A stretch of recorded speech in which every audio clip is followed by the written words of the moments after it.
Every now and again, there comes an objectively perfect synthesis of artistic expression. That something is this picture that AI made for me yesterday. But the second most perfect synthesis of artistic expression is without a doubt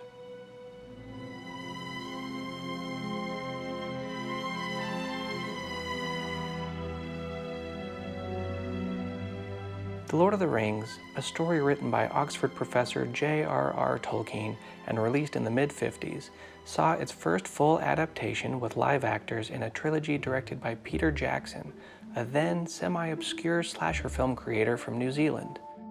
He became an overnight sensation with the release of The Fellowship of the Ring in 2001, which has garnered mountains of accolades from critics and fans alike for its believable acting within a fantasy setting, its incredible cinematography, breathtaking landscapes, its loyalty to some of the best literary source material to ever exist, and yes, its music. With such rousing success, fans were ravenous for more. Howard Shore, the composer for the trilogy, had just won an Academy Award for Best Original Score for Fellowship of the Ring and was already busy working on the music for The Two Towers, which would be a huge, even vital component to the overall character of the film. And while I could talk to you for longer than you'd like about the influence the musical score of The Lord of the Rings has had on me personally over the years, the focus of this video will be the original song sung at the end of the second movie, The Two Towers.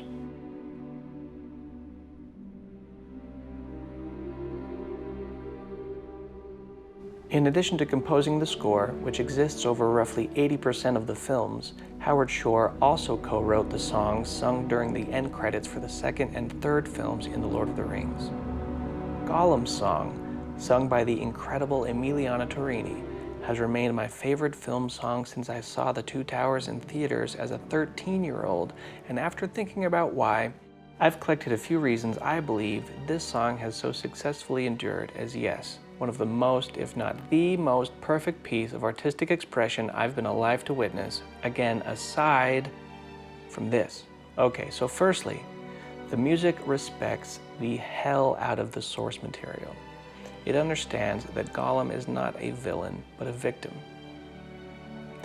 For the most part, there's nothing harsh or aggressive about the melody at all, despite the fact that it primarily uses minor and diminished scales, which are often used in film music to represent antagonists. It shows that there's a nuance in the character by being nuanced itself in its use of musical cues. The music also shows that respect in thematically consistent ways.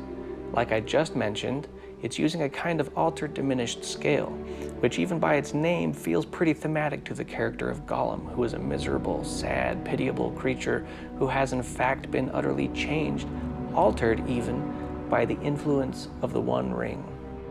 The diminished scale characterizes that perfectly, with its unsettling harmony which begs for resolution, the way Smeagol begs Gollum for release from his unholy influence. So how does Howard pull it off? How does he inject that haunting, lonely feeling we get from listening to the song? Well, it's pretty much the half-whole diminished scale, which is a scale that alternates between half steps and whole steps, with the added interval of a major 7, which is cool because it's essentially a diminished chord for the first half of the scale. Or in other words, a chord which has had a few of its notes lowered in pitch, which results in this sort of squeezed chord, where you have some notes right by other notes, creating an uncomfortable sound we call dissonance. And then we've got a major chord for the second half of the scale, which is kind of the opposite to the first chord. It's what we would call a consonant chord, meaning a chord whose notes are more separated, allowing them to harmonize more easily, making it sound bright and joyful, giving the entire scale a bit of a split personality, if you will. The song flirts with the major and minor over and over again throughout the song, the most recognizable instance probably being the motif played between the first and second lines of each chorus.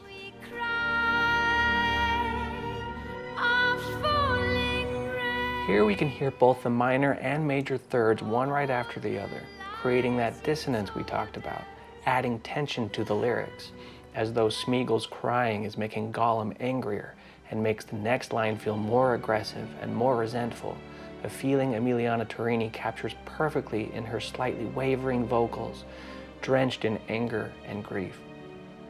It's positively heartbreaking to hear, and so effectively executed that you almost have everything you need to know about the character of Gollum from the music alone. But luckily, we have more than the music, which brings us to our second reason this song works, which is its lyrics. Perhaps predictably, the second reason this song works is due to how well the lyrics marry the music. An enormous amount of credit has to be given here to Fran Walsh, who besides writing the lyrics to Gollum's song, also found time to co-write the screenplay for the Lord of the Rings trilogy. The lyrics play a huge role in the success of this song.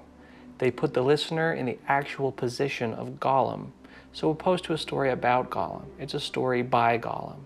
It's his voice, so you hear his insecurity, his fear, and ultimately his desire to take back what was stolen. It's an incredibly gutsy move to make as an artist, because when you give a character lines, they're usually spoken in the movie by the actor cast to play the part, and typically, dramatic films are free of, quote, theme songs. And yet the song almost feels like a scene from the movie in how effectively it adds richness to the character.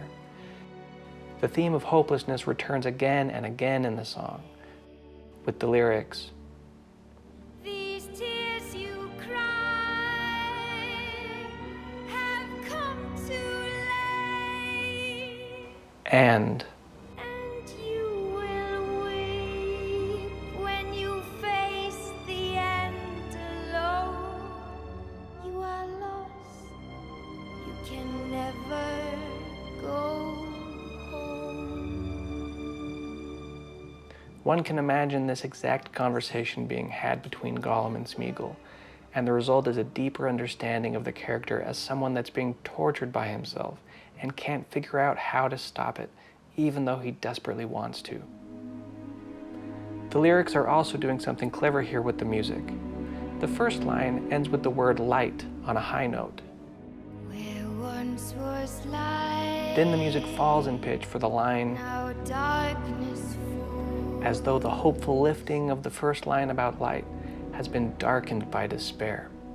The following line Where once was love, almost sounds like a challenge to that despair, again emulating hope with that four-note motif of a series of upward movements in pitch, until the line love is no more. brings the pitch down again, this time less aggressively, but still matter-of-factly, as if to say, yeah, there was a point in time where we could have done something, where we had friends, where we could have asked for help, but that time is gone, and there's absolutely nowhere to turn, and absolutely nothing we can do.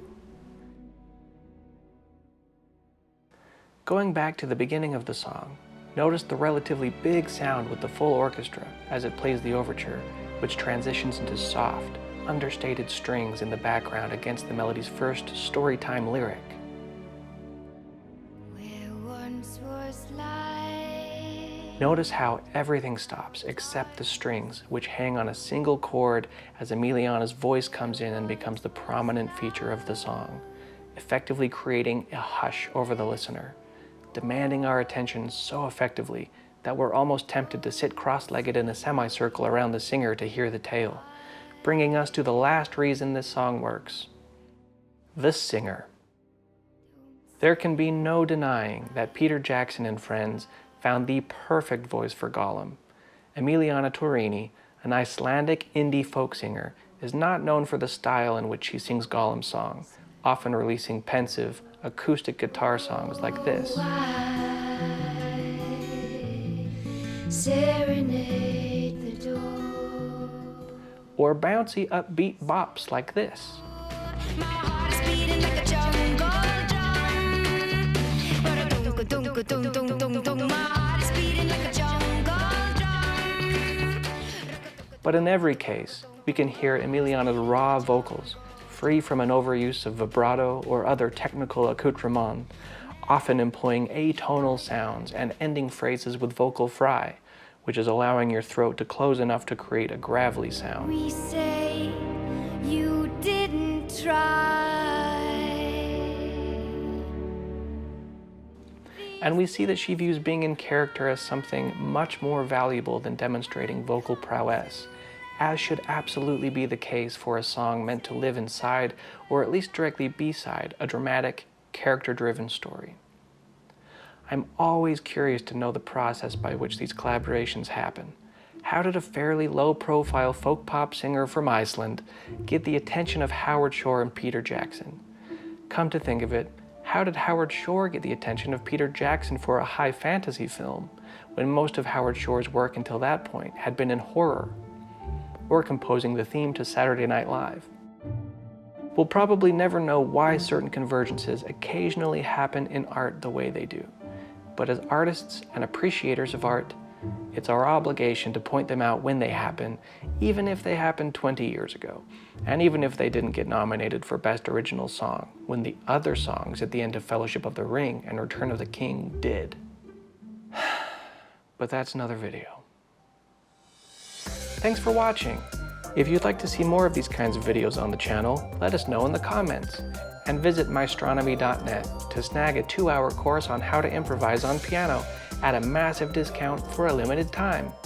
Many other courses are in the works, but until then, feel free to join our Discord and talk about music, Lord of the Rings, video games, anime, movies, and art with the Maestronomy community. Until next time.